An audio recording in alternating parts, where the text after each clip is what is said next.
Shalom and welcome with another question.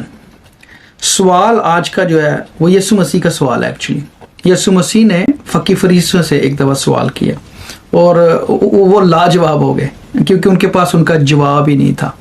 और लिखा है कि उसके बाद उनके मुंह से एक हरफ ना निकला और उसके बाद से फिर उन्होंने जुर्रत ना की कि मसीह से कोई सवाल कर सके।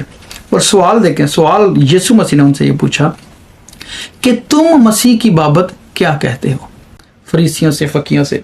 और ये मत्ती 22 बाब में है, कहते हैं कि तुम मसीह के हक में क्या समझते हो, वो किसका बेटा है। उन्होंने उससे कहा दाऊद का। बड़ा सादा सा सवाल था, कहते हैं दाऊद का। खुदावंद आगे सवाल करते हैं, कहते हैं फिर दाऊद रूह की हदायत से क्यों कर उसे खुदावंद कहता है। और खुदावंद यहाँ पे यीशु मसीह ज़बूर 110 कोट किया क्योंकि शरा के आलमों से बात हो रही है। तो खुदावंद ने कहा कि फिर ज़बूर 110 में क्यों दाऊद बादशाह ने मसीह को खुदावंद कहा है। और वो चुप कर गए। हालांकि अगर वो बेटा है तो वो फिर उसका वो खुद खुदा कैसे हो सकता है, कहले, क्योंकि वहां पे लिखा है एदोनाई है। Yahweh said to Adonai, Yahweh said to Adonai, और एदोनाई का मतलब है माय लॉर्ड, मेरा खुदावंद। और ये देखे खुदावंद ने कहा भी, कहते हैं क्योंकि वो क्यों कर उसे खुदावंद कहता है कि खुदावंद ने मेरे खुदावंद से कहा मेरी दाहिनी तरफ बैठ जब तक मैं तेरे दुश्मनों को तेरे पांव के नीचे ना कर दूं। बस जब दाऊद उसको खुदावंद कहता है तो वो उसका बेटा क्यों कर ठहरा। ये जो सारे लोग कहते हैं ना कि जी तुसी कहते हो कि यीशु मसीह जड़ा खुदा दा बेटा है, खुदा दा कोई बेटा नहीं, ना वो कोई उससे जना गया। ये यीशु मसीह बजाते खुद वहां पर जवाब दे रहे हैं। और देखें वो क्या कह रहे हैं, बस दाऊद उसको खुदावंद कहता है तो वो उसका बेटा कैसे ठहरा। और यही सारे सवाल करते हैं। और लिखा कि कोई उसके जवाब में एक हरफ ना कह सका।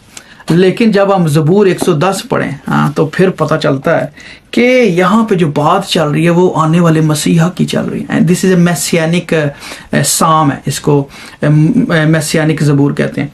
और इधर लिखा हुआ है दाऊद का मज़मूर, यहोवा ने मेरे खुदावंद से कहा तू मेरे दाहिने हाथ बैठ जब तक कि मैं तेरे दुश्मनों को तेरे पांव की चौकी ना कर दूं। और यहोवा ने मेरे एदोनाई से कहा, यहोवा सेड टू एदोनाई। और यहाँ पे मसीह की बात हो रही है क्योंकि चौथी आयत जब पढ़े तो वहां पे लिखा है खुदावंद ने कसम खाई और फिरेगा नहीं कि तू मलके सिद्दक के तौर पर अब तक काहिन है। सो ये भी यीशु मसीह के लिए पेशन गोई थी, मसीहा के लिए पेशन गोई थी कि मसीहा ने आना है और वो मलके सिद्दक की तरह की कहानत करेगा। वो हैकल में काहिन नहीं होगा, आम काहिनों की तरह। और यीशु मसीह यहाँ पे फकी फरीसियों को यही कह रहे हैं कि वो काहिनों से बहुत बड़ा है।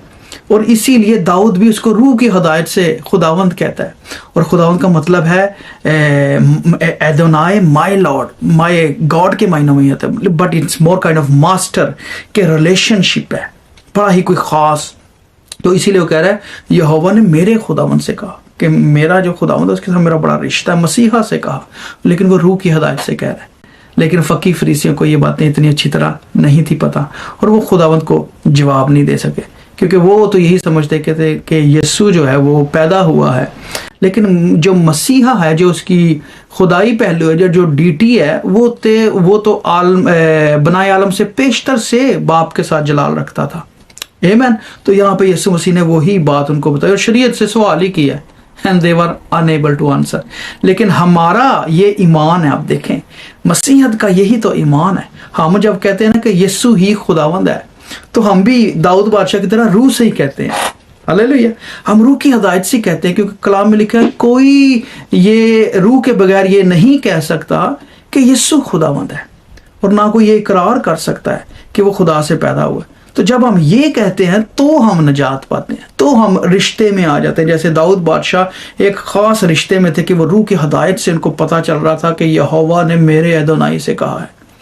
और वो एक बेटे का और बाप का जो एक खास रिश्ता होता है वो उसमें थे। आमीन। यानी कि वो ये भी हम कह सकते हैं आने वाले मसीहा को वो ऑलरेडी देख रहे थे। तो दाऊद बादशाह ने बड़े ज़बूर कहे, रूह की हदायत से कहे और पेशन गोई हैं यीशु मसीह के लिए सारी की सारी। आमीन। सो इस बात को याद रखें कि जब कोई आपसे पूछे ना कि जी आप कैसे यीशु को खुदावंद कहते हैं, कहना कि जैसे दाऊद बादशाह ने कहा हम भी वैसे ही कहते हैं कि यहोवा is my Adonai. Amen. God bless you.